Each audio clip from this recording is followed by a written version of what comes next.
Like when was the first time something like went bad and it got hard and it got tough? Because when you've had the massive heights you've had, it's only natural to have huge lows as well. Yeah, but like also the Irish team at that time were massively inconsistent. I captained the team for the first time in 2002, and we happened to beat Australia for the first time in 30 years in what was one of the most uninspiring international matches I've ever played in, pissed out of the heavens, and literally we were just less bad than them.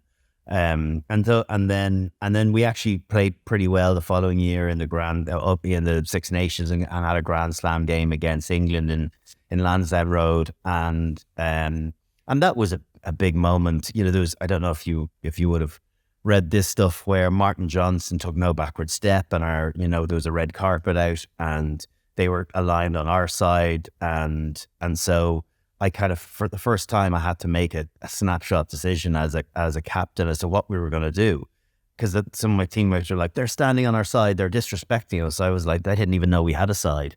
And this is for the anthems, lined up for our president to come out and greet us. Anyway, so I said, okay, I can stand in behind Martin Johnson and be dwarfed while no one will see me. I could stand in front of him and maybe get a dig in the head, or we can walk to the edge of the red carpet and get our president's shoes dirty. And so I decided to go for that option. And so much was made of it, the disrespect of Martin Johnson. I respected him massively for not taking any backward step.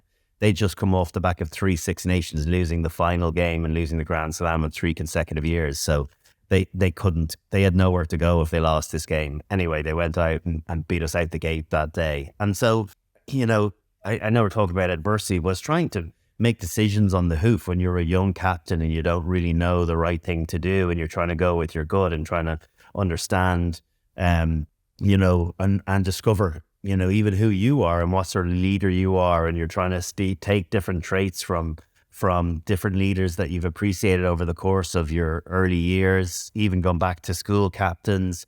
And so, yeah, there's those small snapshot moments over the course of your early captaincy that you kind of go, I hope I'm doing this okay. I hope this is palatable by all those teammates.